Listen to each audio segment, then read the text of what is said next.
ಮಾಜಿ CM S M Krishna ಅಗಲಿದ ಬೆನ್ನಲ್ಲೇ ಸದಾ ಗಿಜಿಗುಡ್ತಾ ಇದ್ದಂತಹ ಮನೆಯಲ್ಲಿ ನೀರವ ಮೌನ ಆವರಿಸಿದೆ.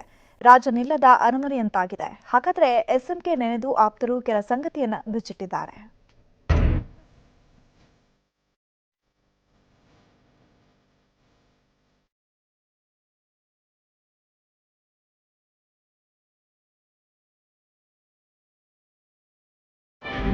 ದೇಶ ಕಂಡ ಸಜ್ಜನ ರಾಜಕಾರಣಿ, ಕನ್ನಡ ನಾಡು ಕಂಡ ಧೀಮಂತ ನಾಯಕ, ಬೆಂಗಳೂರಿಗೆ ಐಟಿ ಗರಿ ತಂದುಕೊಟ್ಟ ಮಾಜಿ ಸಿಎಂ ಎಸ್ಎಂ ಕೃಷ್ಣ ಕಳೆದ ಮಂಗಳವಾರ ನಮ್ಮನ್ನಗಲಿದ್ದಾರೆ.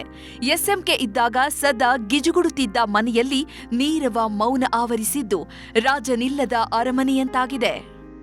ಎಸ್ಎಂ ಕೃಷ್ಣ ಅವರು ಎಲ್ಲರನ್ನೂ ಆಗಲಿ ಈಗಾಗಲೇ 2 ದಿನ ಆಗಿದೆ. ಸದ್ಯಕ್ಕೆ ನಾನೀಗ ಎಸ್ಎಂ ಕೃಷ್ಣ ಅವರ ನಿವಾಸದ ಬಳಿ ಇದ್ದೀನಿ.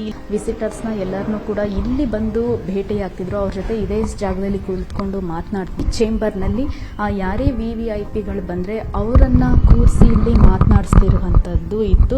ಇಂದಿರಾ ಗಾಂಧಿ ಅವರ ಜೊತೆ ಇದ್ದಂತಹ ಫೋಟೋವನ್ನು ಕೂಡ ಅವರ ಚೇಂಬರ್ನಲ್ಲಿ ಇರಿಸಿರುವಂಥದ್ದು. ಅವರು ಈ ಮನೆಗೆ ವಿಸಿಟ್ ಅನ್ನ ಕೊಟ್ಟಿದ್ರು. ಕಾಂಗ್ರೆಸ್ನಿಂದ ಬಿಜೆಪಿಗೆ ಹೋಗಿದ್ರು.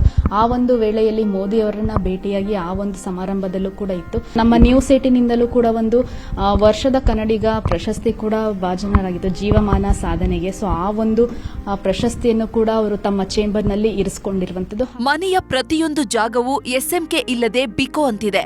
ಎಸ್ಎಂಕೆ ಉಪಸ್ಥಿತಿಯನ್ನ ಇಡೀ ಮನೆ ಹಾಗೂ ಮನೆಯವರು ಮಿಸ್ ಮಾಡ್ಕೊಳ್ತಿದ್ದಾರೆ.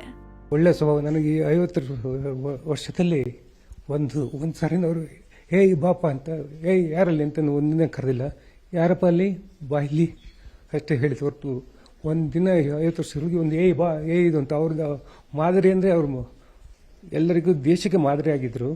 ನಾವೇನೇ ಮಾಡಬೇಕಿದ್ರು ಚೆನ್ನಾಗಿ ಕೋಆಪ್ರೇಟ್ ಮಾಡ್ತಾಯಿದ್ರು. ಈವನ್ ಎಸ್ಟರ್ಡೇ ಅವರು ಯಾವಾಗ ನಮ್ಮೆಲ್ಲ ಬಿಟ್ಟು ಹೋಗೋ ಟೇಬಲ್ಲು ಸಮೇತ ಫುಲ್ ತುಂಬ ಇದಾಗಿದೆ. ಎಲ್ಲದಕ್ಕೂ ಏನೇ ಮಾಡಿದ್ರು ಸ್ಪಂದಿಸ್ತಾ ಇದ್ರು. ಅನ್ಎಕ್ಸ್ಪೆಕ್ಟೆಡ್ ಆಗಿ ಸಡನ್ಲಿ ಆ ಥರ ಆಯಿತು. ತುಂಬ ಬೇಜಾರಾಗ್ತಿದೆ. ಎಸ್ಎಂಕೆ ದೇಶ ಪ್ರೇಮವನ್ನ ಆಪ್ತ ಕಾರ್ಯದರ್ಶಿ ನೆನೆದು ಹೆಮ್ಮೆ ಪಟ್ಟಿದ್ದಾರೆ. ಸಂಗೀತ ಅಂದರೆ ತುಂಬ ಇಷ್ಟ ಅಲ್ವಾ. ಏನಾದರೂ ಹಾಡಿ ಅಂದ ತಕ್ಷಣ ಅವ್ರನ್ನ ನೋಡ್ಕೊಂತಕ್ಕಂಥ ವ್ಯಕ್ತಿಗಳು ಆಗಲಿ, ಫ್ಯಾಮಿಲಿ ಅವರು, ಡಾಕ್ಟರ್ಸ್ ಎಲ್ಲ ಇದ್ವಿ. ಅವ್ರು ಹಾಡಿದ್ದು ಒಂದೇ ಹಾಡು ಜನಗಣಮನ. ಸ್ತಬ್ಧವಾಗಿ ಎಲ್ಲರೂ ಡಾಕ್ಟರ್ಸು ಎಲ್ಲರೂ ನಿಂತಿದ್ದಾರೆ. ಅವ್ರು ಮಲ್ಕೊಂಡೇ ಹಾಡಿದ್ರು ಜನಗಣಮನ ಪೂರ್ತಿ ರಾಷ್ಟ್ರಗೀತೆನ ಹಾಡಿದ್ರು. ಎಸ್ಎಂ ಕೃಷ್ಣ ಅವರಿಗೆ ಟ್ರಾವೆಲ್ ಮಾಡೋದು ಅಂದ್ರೆ ಪಂಚಪ್ರಾಣ. ಅದರಲ್ಲೂ ಬಿಳಿ ಬಣ್ಣದ ರೇಂಜ್ ರೋವರ್ ಅಂದ್ರೆ ಇನ್ನಿಲ್ಲದ ಪ್ರೀತಿ. ಆದ್ರೀಗ ಮಾಲೀಕನಿಲ್ಲದ ಕಾರು ಶೆಡ್ನಲ್ಲಿ ನಿಂತಿದೆ.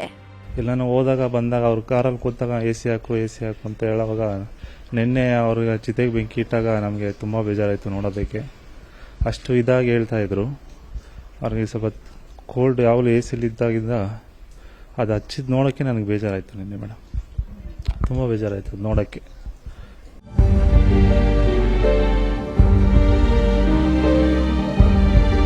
ಹಂಸ ಶ್ಯಾಮಲ, ನ್ಯೂಸ್ 18 ಬೆಂಗಳೂರು.